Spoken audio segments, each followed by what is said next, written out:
Throughout the lifeline across the dark way, there is a brother whom someone should save. Somebody's brother, oh, who then will dare to throw out the lifeline, his peril to share? Throw out the lifeline, throw out the lifeline. Someone is drifting away. Throw out the lifeline, throw out the lifeline. Someone is sinking today. Throw out the lifeline with quick and strong. Let's start over. Throw out the lifeline with hand quick and strong. Why do you tarry? Why linger so long? See, he is sinking. Oh, hasten today and throw out the lifeline. Awake and awake. Throw out the lifeline. Throw out the lifeline. Someone is drifting away. Throw out the lifeline. Throw out the lifeline. Someone is sinking today. Throw out the lifeline to danger from men, sinking in anguish where you've never been. Winds of temptation and billows of woe will soon hurl them out where the dark waters flow. Throw out the lifeline, throw out the lifeline. Someone is drifting away. Throw out the lifeline, throw out the lifeline. Someone is sinking today. Soon will the season of rescue be o'er. Soon will they drift to eternity shore. Hasten, my brother, no time for delay, but throw out the lifeline and save them today. Throw out the lifeline, throw out the lifeline. Someone is drifting away. Throw out the lifeline, throw out the lifeline. Someone is sinking today.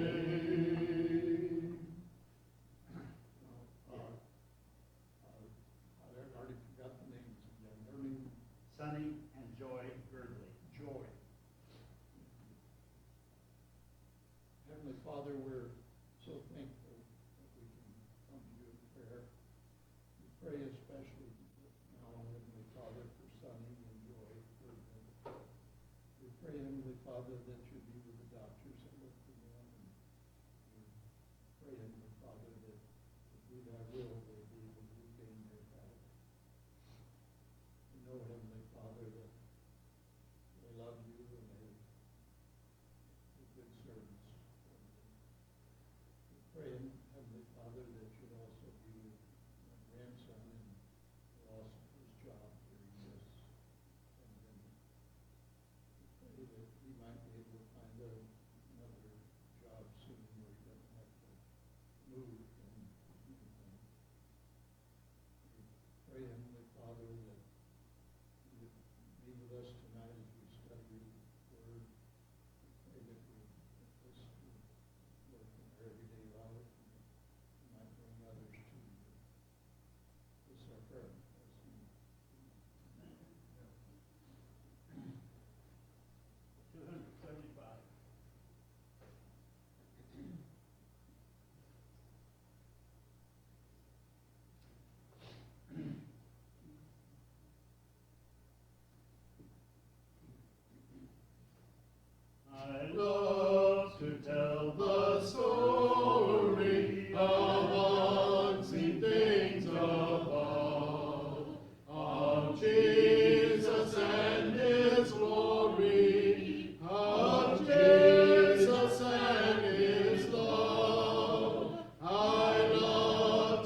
just the reason I tell it now to thee. I love to tell the story.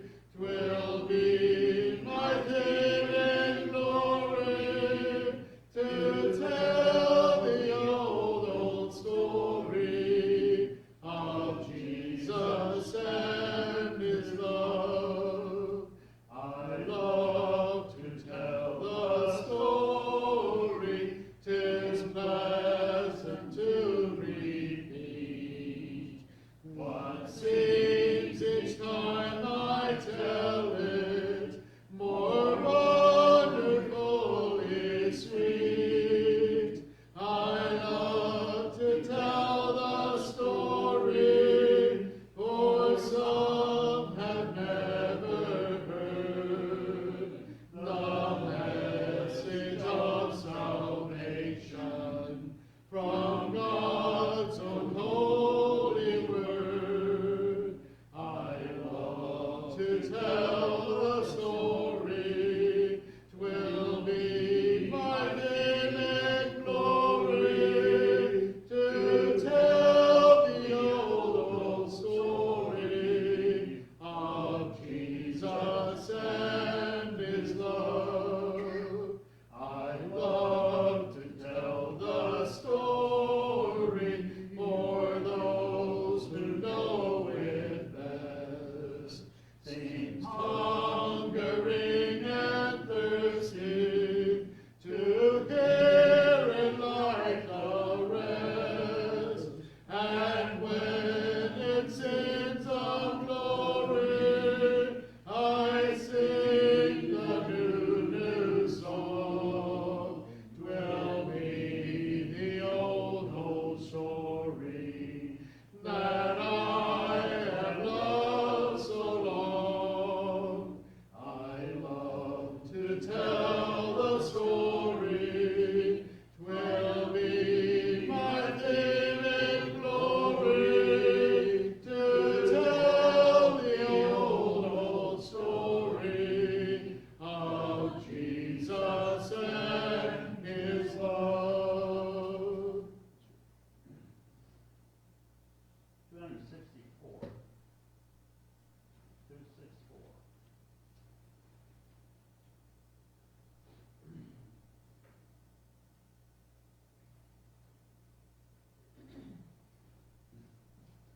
I am a stranger within a foreign land. My home is far away upon a golden strand. I'm best returned to be of realms beyond the sea. And my business for my King. This is the message that I bring, a message angels fain would sing. Oh, be ye reconciled, thus saith my Lord and King. Oh, be ye reconciled to God.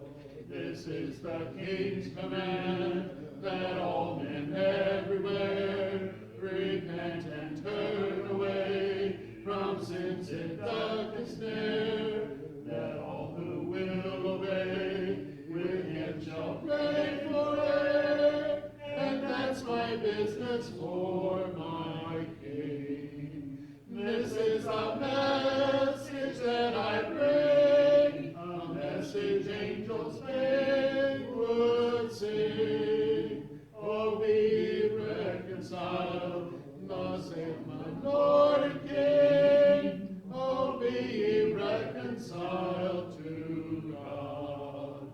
My home is brighter far than Sharon's rosy plain. Eternal life and joy throughout its vast domain. My sovereign bids me tell how mortals there may dwell, and that's my business for my King.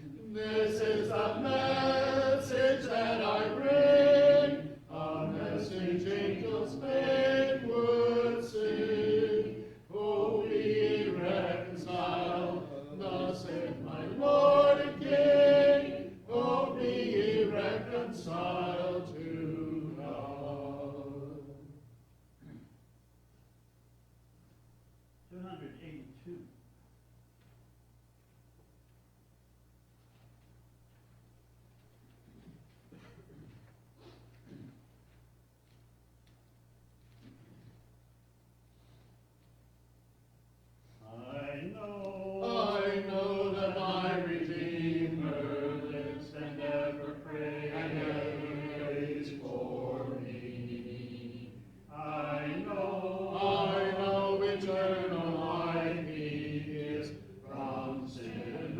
and sorrow free. I know that my Redeemer lives. I know eternal life he gives. I know that my Redeemer lives, that my Redeemer lives. He wills that I should wholly be working forward all to me. Then I his holy face may see, when from this earth life free. I know that my Redeemer lives. I know eternal life he gives. I know that my Redeemer lives, that my Redeemer lives. I know that unto sinful men his saving grace is nigh. I know that he will come again to take me home on high. I know that my Redeemer lives. I know eternal life he gives. I know that my Redeemer lives, that my Redeemer lives. I know that over yonder stands a place prepared for me. A home, a house not made with hands, most wonderful to see. I know that my Redeemer lives. I know eternal life he gives. I know that my Redeemer lives, that my Redeemer lives. You sound mighty good to me. 240. I'm sorry, say it again. 242.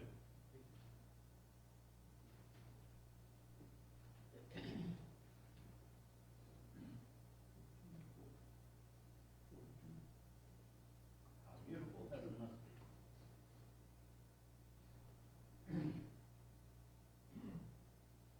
We read of a place that's called heaven. It's made for the pure and the free. These truths are God's word.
Good evening, saints.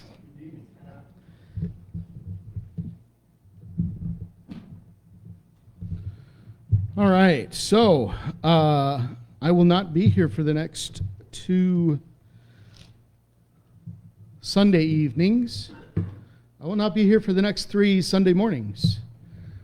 Bill is going to cover for the Sunday mornings and evenings for 2 weeks, and then on the third week is actually my exchange with Alpina, the Jim Myers, in the morning. So tonight, hopefully, I will get through the verses I've selected to discuss angels. And when we meet again in a couple of weeks, after I get back, 3 weeks. Correction on the invitation is 197. 197 for the invitation.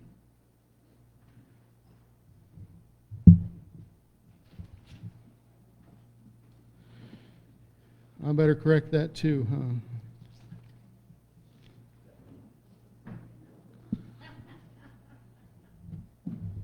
All right, hopefully when I get back in 3 weeks or so, we will move from angels to demons, culminating with Satan. Yeah, I know. All right. What else? Oh, please do not forget, although we are meeting and fellowshipping and worshiping, we're doing this online for some of our brethren who can't meet with us. So keep them in your prayers.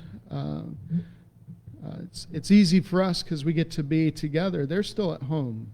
So Joyce Harrison, Linda. Yeah, I'm trying to remember Linda's last name, and yeah, it's just flown out my head here. Valkenburg, Van Valkenburg. There we go. I knew it was with a V, but anyway. So Linda, Merrill's at home still. The Frosts are at home still. So keep them in your prayers. Give them a call. Send them a card. Let them know that we have not forgotten about them. They are not forgotten. And I hate to say that and say I might have forgotten somebody, but I hope I didn't. All right.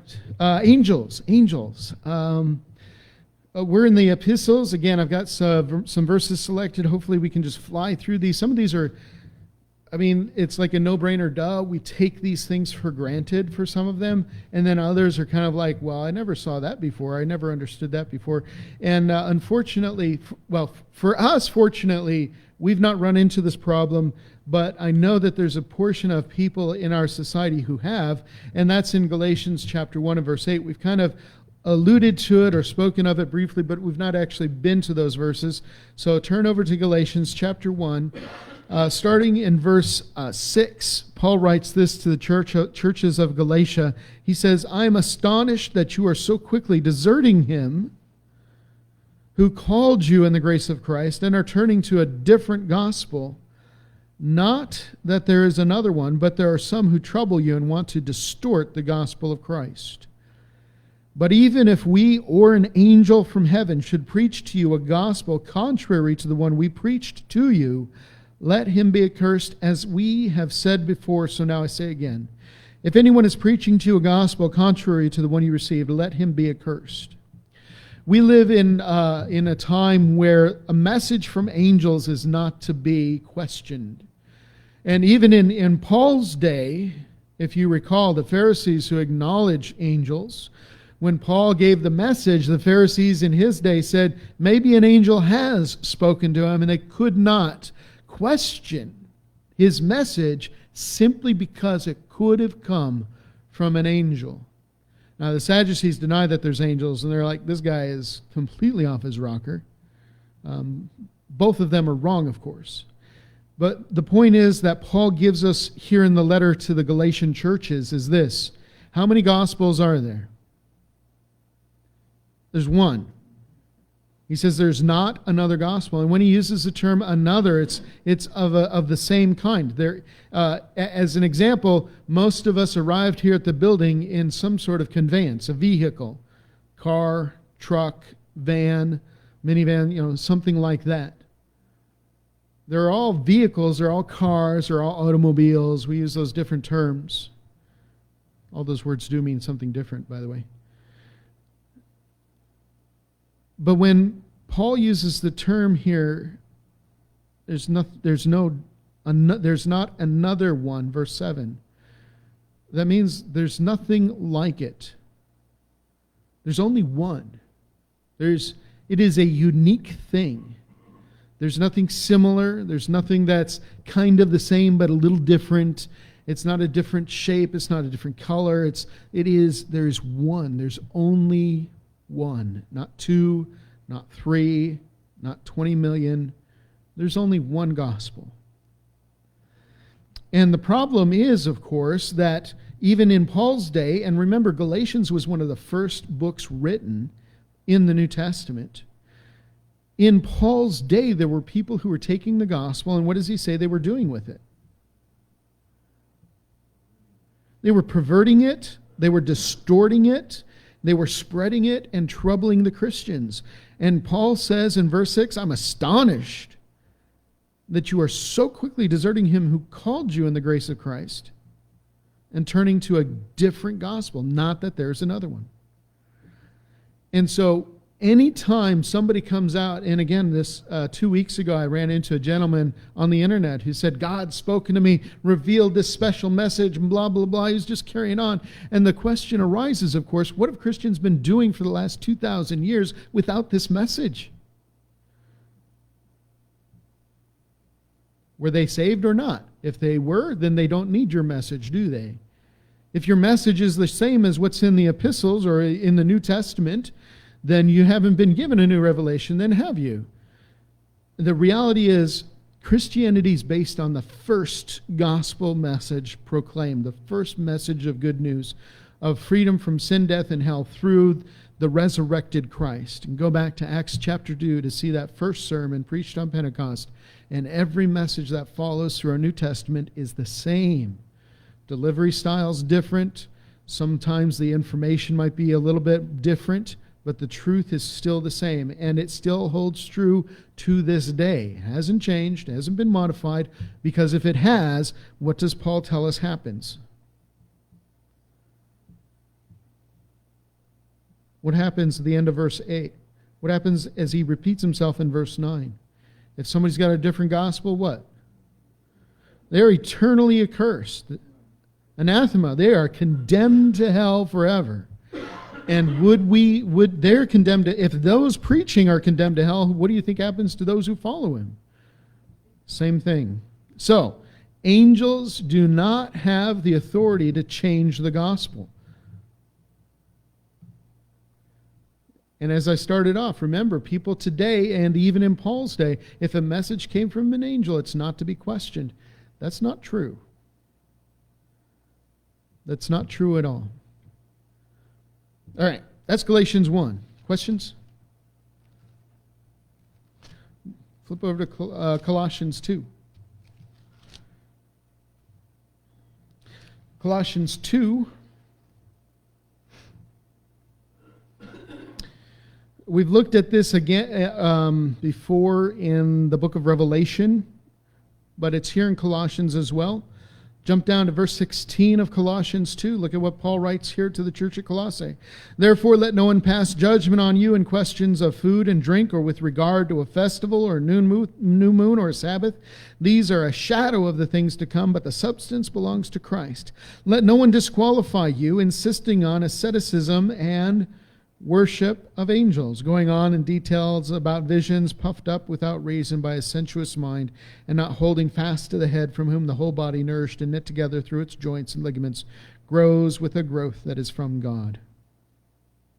So, angels, what does he say? Don't worship angels. And like I said, some of this seems like a no-brainer. Well, I would never worship angels, but people do. They still do. They have. They probably will in the future. And it's kind of tough because if you recall, an angel is a spiritual being. They've got powers that we don't. They're very powerful beings. But that does not give us license or reason to worship them.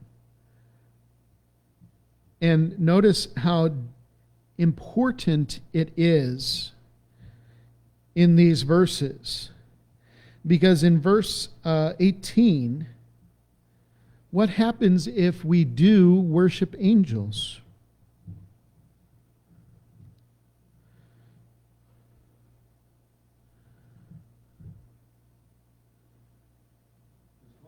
Disqualified. If I'm competing in a sporting event, let's say I'm in a race. Man, I run hard. And suddenly the judges decide I'm disqualified. Why would a judge decide I'm disqualified? Oh, that's too specific. Something more generic. No, that's too specific. Broke the rules. I broke the rules and I'm disqualified. And if I'm disqualified in a race for breaking the rules, what's the punishment? You don't count. I can run the race to the very end and it doesn't count. I don't win. I can't win. I cannot win. Disqualification and the concept of always saved. I mean, what are we disqualified from here? Does Paul tell us what we are disqualified from?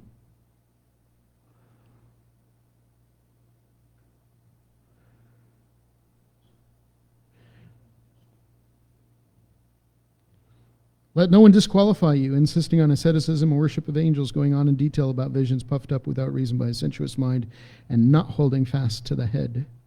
What are we disqualified from? Yeah, Christ. We're separated from Christ. The not holding fast to the head, from whom the whole body, nourished and knit together through its joints and ligaments, grows with the growth that is from God. We're disqualified from that, from not just Christ. We're disqualified from the body. We're disqualified from salvation because you can't have salvation without the body. You cannot have salvation without Christ. And so this disqualification here isn't just, well, God's mad at me, but I'm still going to go to heaven. That's not how disqualification works. Can you imagine a racer's running the race and they say, oh, you're disqualified, but you got there before everybody else, so you still win. Yay. That's not how it works, is it? And so the term disqualification here is a very serious thing. Worship to angels is a disqualifying situation for saints. Don't do it. Very serious. Questions or comments? Turn over to 2 Thessalonians.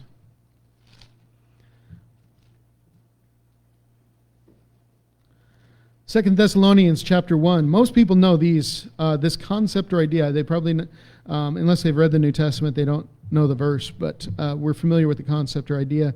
It's utilized from the Gospel of Matthew with the parables of Jesus. And as I explained earlier, when we were looking at those parables, they're not about the second coming of Christ, but about his first coming. Here in 2 Thessalonians, we're talking about his second coming because his first coming is already finished. 2 Thessalonians chapter 1 and verse 7. To grant relief to you who are afflicted as well as to us, when the Lord Jesus is revealed from heaven with his mighty angels in flaming fire, inflicting vengeance on those who do not know God and on those who do not obey the gospel of our Lord Jesus.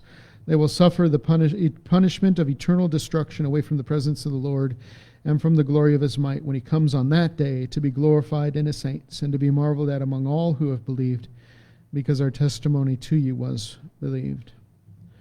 So Jesus is coming again, and when he comes again, what comes with him? Judgment. Yes, judgment. Yeah, mighty angels. And that's important to note because that means, and we'll get to it in the next book, but that means that who has power and authority over angels? Jesus. If Jesus has power and authority over angels, and an angel gives us a message, and Jesus gives us a message, and they contradict one another, who should we be listening to? Jesus. Always Jesus. And I only say that because in our society, there are people who put angels before Jesus. And the scriptures, and especially Paul here in 2 Thessalonians, makes it very clear. They are coming with Jesus because Jesus is coming. He has the power. He has the authority. He's the one who's going to be judging. And of course, there's dangerous stuff that comes with that because, as he says, there's vengeance on those who do not know God, and all that's an aside. We don't need to study those things tonight. We're looking at angels. Jesus has authority over the angels, not the other way around. Questions about 2 Thessalonians? Okay. Moving on to the book of Hebrews. I'm not going to belabor it because it's a lengthy read. But the book of Hebrews in chapters 1 and beginning of chapter 2, very similarly to 2 Thessalonians, but with lots more evidence. The writer of the book of Hebrews proves to us that Jesus is superior to angels. Verse 4. Having become as much superior to angels as the name he has inherited is more excellent than theirs. And then he'll go on to prove it with verse after verse after verse that Jesus is superior to angels. Jesus is superior to angels, and so therefore, as it gets to chapter 2 and verse 1, we must pay much closer attention to what we have heard, lest we drift away from it. What happens to a boat that drifts away from its moorings? It's lost. A boat that drifts away from its moorings is lost.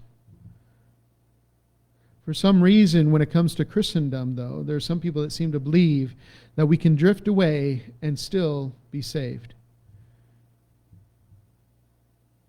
Once saved, always saved dies so many times in the Scripture. It's ridiculous. But that's not the point here that we're looking at. What are we looking at? Angels. And what does the Scriptures tell us about angels?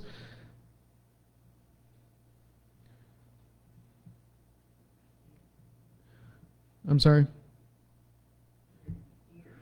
Angels to be feared? No, not necessarily. That was Old Testament. New Testament, what? Jesus is superior to the angels. And that's what we read in verse 4. And if you want, you can read verses 5 and following where the writer proves that to us. But the reality is, Jesus is superior to angels. And if Jesus is superior to angels, pay attention to what he said, right? That's chapter 2, verse 1. We don't want to drift away from what he has said because, again, the comparison, the Old Testament, verse 2, the message declared by angels, that's the law of Moses, the Old Testament, proved to be reliable in every transgression or disobedience, received just retribution. Verse 3, how shall we escape if we neglect such a great salvation? And that's our good news, our gospel.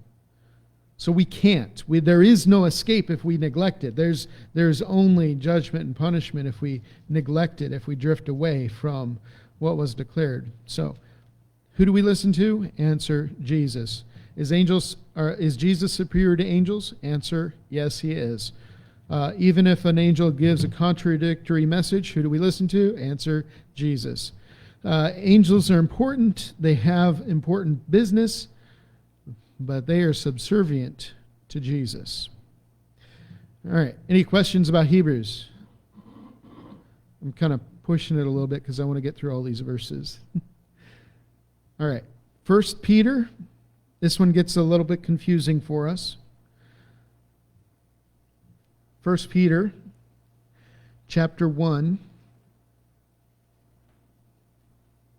Well, not this one. It's the next one. 1 Peter chapter 1, this is kind of interesting because when we talk about spiritual beings, and I've already made mention of the fact that they are spiritual and they have powers that we do not, but they're not omnipotent, they're not omnipotent, they are just spiritual beings. Verse 10 of 1 Peter chapter 1, Peter writes this, concerning this salvation, the prophets who prophesied about the grace that was to be yours searched and inquired carefully, inquiring what person or time the Spirit of Christ in them was indicated when he predicted the sufferings of Christ and the subsequent glories. It was revealed to them that they were serving not themselves, but you, in the things that have now been announced to you, to those who preach the good news to you by the Holy Spirit, sent from heaven, things into which angels long to look. So what Peter's telling us as he writes this section is that the prophets of the Old Testament, they wrote about salvation. They wrote about the coming of Christ. They wrote about his suffering. They wrote about his grace. They wrote about all of these wonderful things. We should be able to read and study our Old Testament and find those things, see those things in there. They wrote about those things as it was revealed to them, serving not themselves, but us, New Testament Christians. That's who they were serving. We make the mistake sometimes. Oh, those guys wrote for the Old Testament. We're not under the law of Moses. We don't need to study those things. They wrote those things for us. And those things that have been announced to us, preached to us, even the angels, as he finishes in verse 12, didn't know those things. Now, sometimes we get down on the Pharisees and the Sadducees and Jesus' own disciples because they're like clueless, right? We read the gospel accounts and Jesus will tell them, I must go to Jerusalem and suffer and be betrayed and be put to death and rise from the dead. And they're like, no, that's not going to happen, Jesus. That's not how this works. We know about Messiah. You're doing it all wrong. Pharisees and Sadducees, they're like, you can't be a Messiah because you're born from human parents. You're not God. Not only that, but you're not worshiping the way we dictate worship to be, right? Well, they're not the only ones who got it wrong. The angels, and the angels are spiritual beings. They didn't know what God was doing. They kind of, what? Wait, what? Yeah. They longed to look into the things that the prophets wrote about, that we now have received, that we understand, that we have been given understanding to know about. The angels didn't get that. They're spiritual beings, yes, and they have great power, yes, but they don't know everything. They are just angels. Any questions? I guess I always thought that angels were more or less used as tools. They are beings. God had that purpose. God he does use them for his purposes, but they're beings, so they're not just a tool to be used. They have function, purpose, design, just as you and I do, but we're not just tools, we're people. God has endowed us with souls, and I'm not saying that angels have souls, but we have. And so, when we look at animals, God didn't create them just to be tools, but there's more to a creature than that. I think I'd be careful using that word. But they do have purpose behind what they do, and they wanted to know those things, and they couldn't know those things. It wasn't revealed to them. Turn over to chapter 3 of 1 Peter. In chapter 3 in 1 Peter, look down at verse... this is more for emphasis than anything else. Verse 21, just middle of the paragraph there.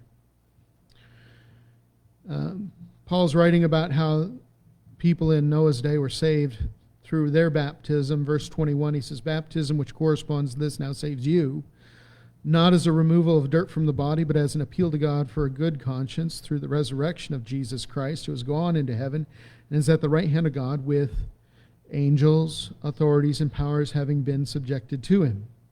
So, again, that emphasis. Jesus has how much authority? All. And that includes the angels, right? So, again, if an angel comes along and says something different from what Jesus said, they're not an angel. They're not in subject to the authority of Jesus. And we shouldn't be paying attention to them. We shouldn't be listening to them. They're not worthy of our consideration. Yes, sir. Going back a minute to the earlier portion of the First Peter, where and question about you talked a minute ago about angels in terms of I thought of military precepts of need to know. Angels didn't need to know about what God and Christ had planned out for salvation ahead of time. It was kind of like a lot of us here have been military. There's a need to know. It's called a need to know basis. If you don't need to know something, you're not told. Yes. Yeah. The need to know basis.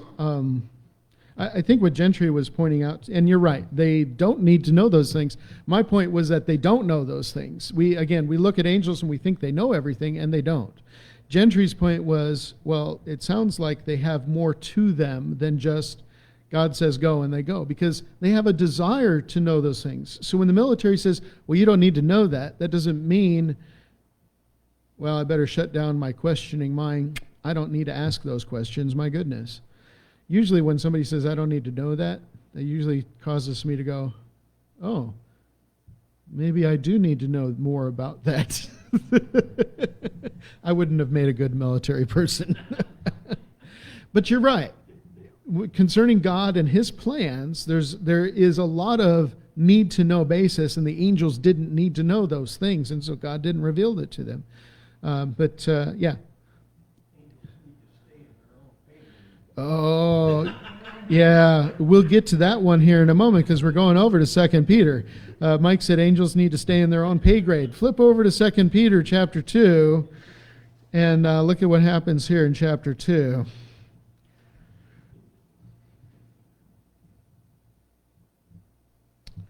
Verse 4. Well, yeah. Chapter 2 of 2 Peter, verse 4. For if God did not spare angels when they sinned, can an angel sin? Apparently so. Yeah, it says so right there, doesn't it? Again, that's not something we're used to thinking about.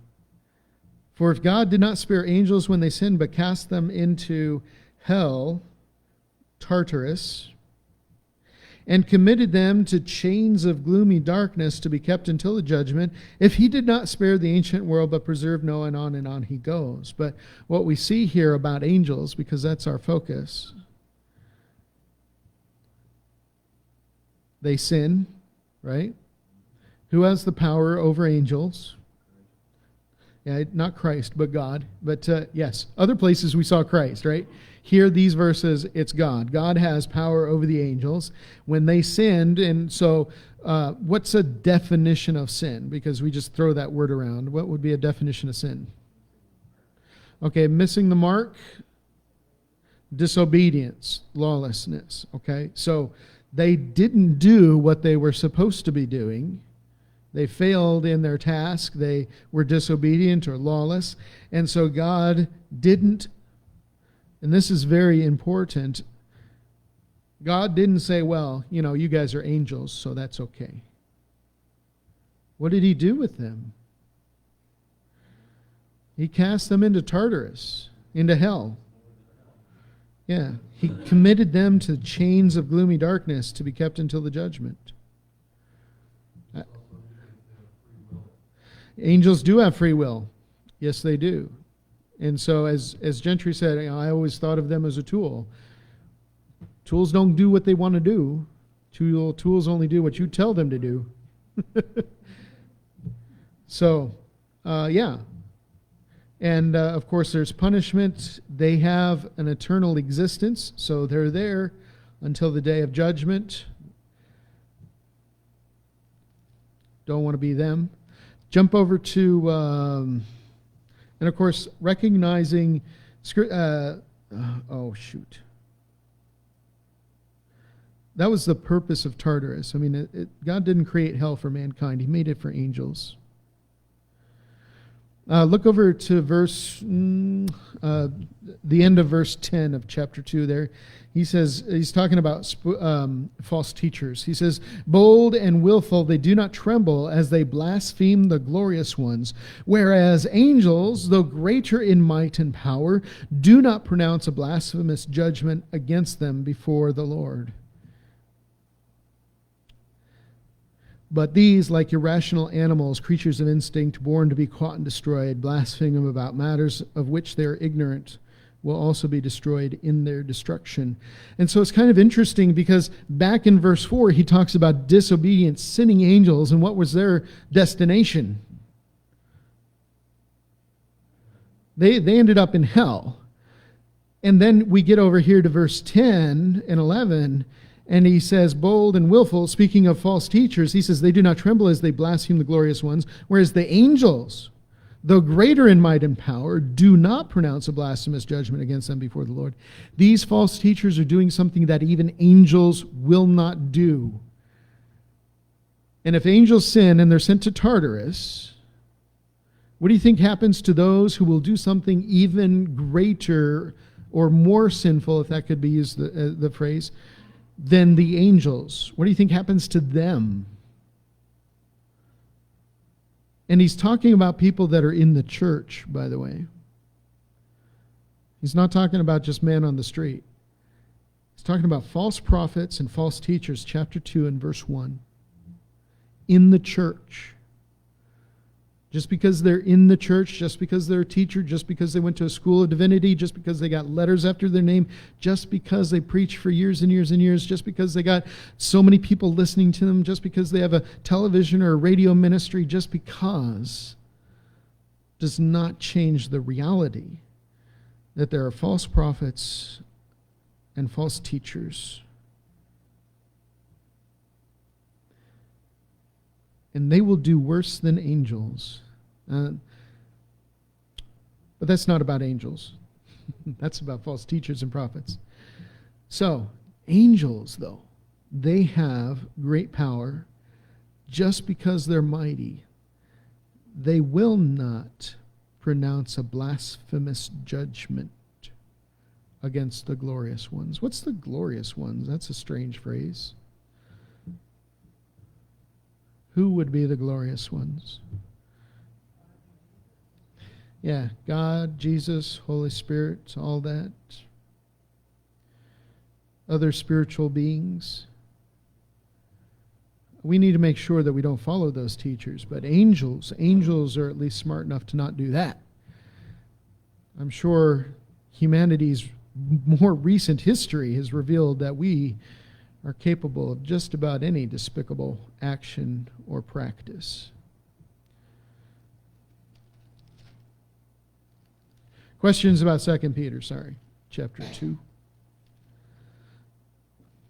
Flip over to Jude, last book before the book of Revelation. We'll be in chapter 1.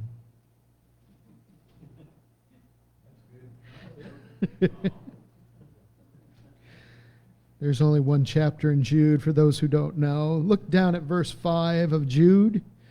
We read this. Now I want to remind you, although you once fully knew it, that Jesus, who saved a people out of the land of Egypt, afterward destroyed those who did not believe, and the angels who did not stay within their own position of authority but left their proper dwelling, he has kept in eternal chains under gloomy darkness until the judgment of the great day, just as Sodom and Gomorrah and the surrounding cities. And he goes on from there. Notice he uses the name Jesus, right? Verse 5. Jesus did what? What's the first thing he said that Jesus did? Saved a people out of the land of Egypt. What people is that? The Israelites. Jesus was there. Yeah. Second thing he did, afterward destroyed those who did not believe.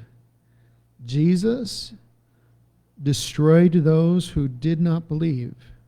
What? I thought he was a loving guy, didn't hurt anybody. Those who do not believe on Jesus will be destroyed. He's done it before. He will do it again. Verse 6, as he continues, and this is about Jesus as well, the angels who did not stay within their own position of authority but left their proper dwelling, he has kept in eternal chains. Who's the he? It's Jesus. We haven't changed.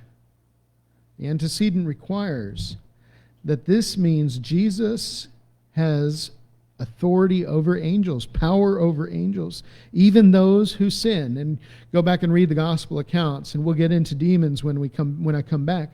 But how many times did the demons plead with Jesus? Don't cast me out. Don't send me here. Don't send me there. Why? Because he has all authority. He always has. All the way back from the very beginning. And those angels who did not stay within their position of authority, and this is kind of tied with 2 Peter that we already read, they're in eternal chains, kept there by Jesus, under gloomy darkness until the judgment of the great day. That day's coming. Any questions about Jude 6? Those poor, I feel for those angels, but that's a decision they made. Nope.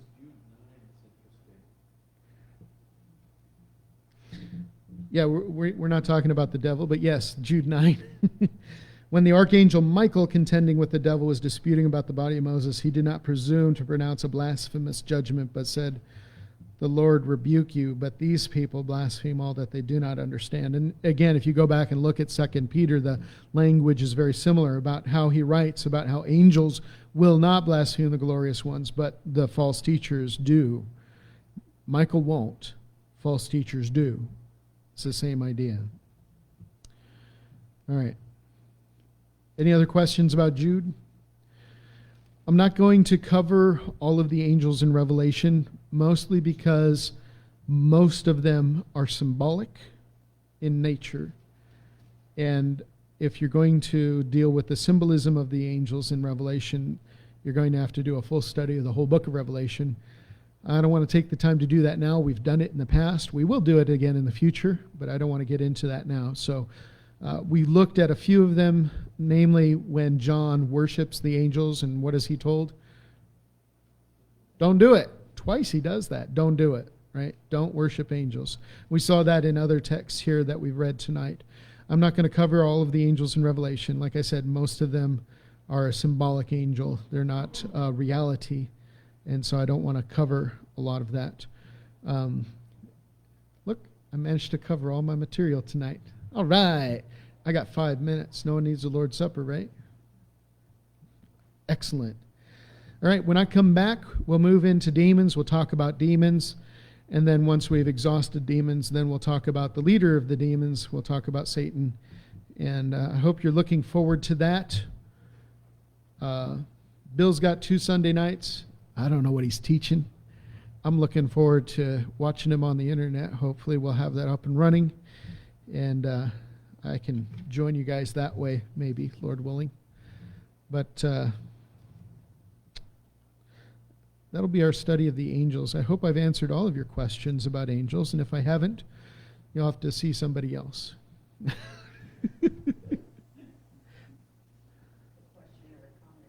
Yes, ma'am. I happen to like the figurines that are made by willow tree. Uh-huh. Most of them reflect what we think as angels, the design of an angel. And now I look at those totally different. Yeah, the not just willow trees depictions of angels, and they're beautiful. Yeah, They're very beautiful. Most depictions of angels are very beautiful creatures. No argument or debate about that whatsoever. The only problem is that they're just as real. They're just as real as unicorns are in their depictions. Giraffes. Well, there's real giraffes. Okay. But yes, the artists through the years have come up with some very beautiful imageries for angels, and all from their imaginations. Any other questions or comments about angels? Tammy? Probably a long answer, but it's interesting to see how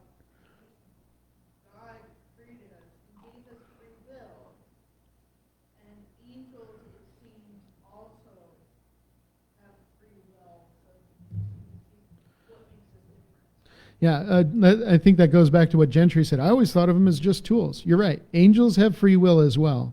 And we often have this idea that there will be those who talk about there was a war in heaven at the very beginning with Satan and his angels, and they became demons and all of that. And we think that that's it. That angels kind of, from that moment on, have never been able to make choices. That they've never had to make the decision, will I follow Jesus or not? That's an interesting thought to have concerning angels, because they've always had that choice. But we see where they end up when they choose not to follow Jesus. And, of course, we also see where humans end up when they choose not to follow Jesus. But God's desire is that we do. And He sent His Son to make it so that we can follow Jesus. He's given us every opportunity. And it just boggles the mind when humanity chooses not to follow God, to fight against Him and think that what they're doing is better than what God has given us. I just look at the shape of the world today without God, and why would you want this? Why would you desire this? We should desire God, and that only comes through His Son Jesus. And as always, He offers us salvation. So, if no other questions or comments, Gloria?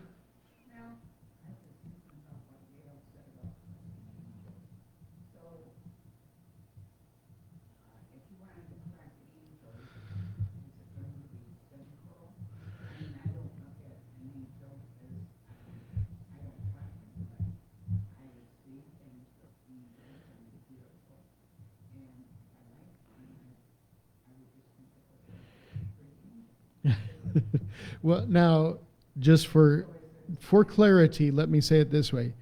You asked the question, is it okay to collect angels? And angels are beings, and I don't think you can collect them. What you're talking about is images of angels, so statues or artwork or anything like that.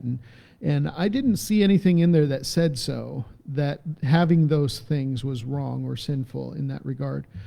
If we choose to worship those things, then they've become an idol.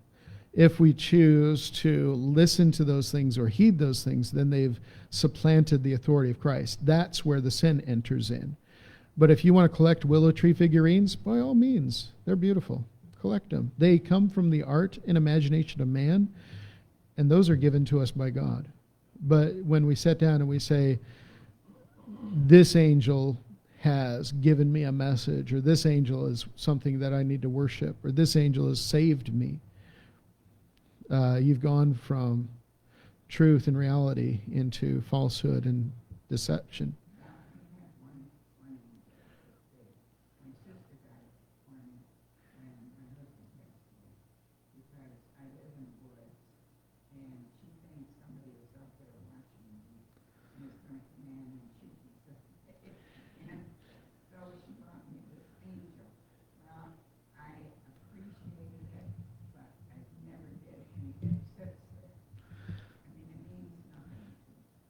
Yeah, it's just a statue. It's not going to save you from an intruder.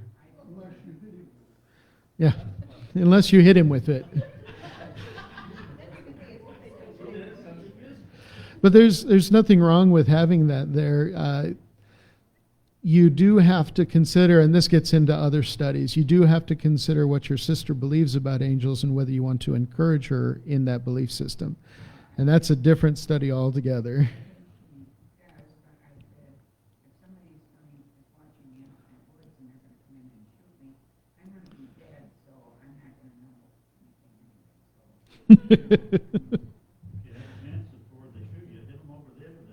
Yeah, that would be a good use of the angels. All right. Anything else? Okay, let's go ahead and stand. Bill's going to lead us in song. If you have need of prayers or support, now's that time to let that need be known. Have thine own way, Lord, have thine own way. Thou art the potter, I am the clay. Mold me and make me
with us as we separate our ways this week.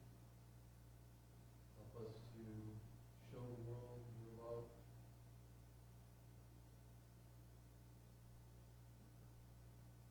Help us to take your word always to heart.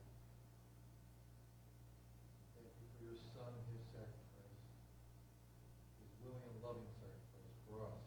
May we be free from sin to join you again. In Christ our Lord we pray. Amen. Amen. Thank you to all the tractor pushers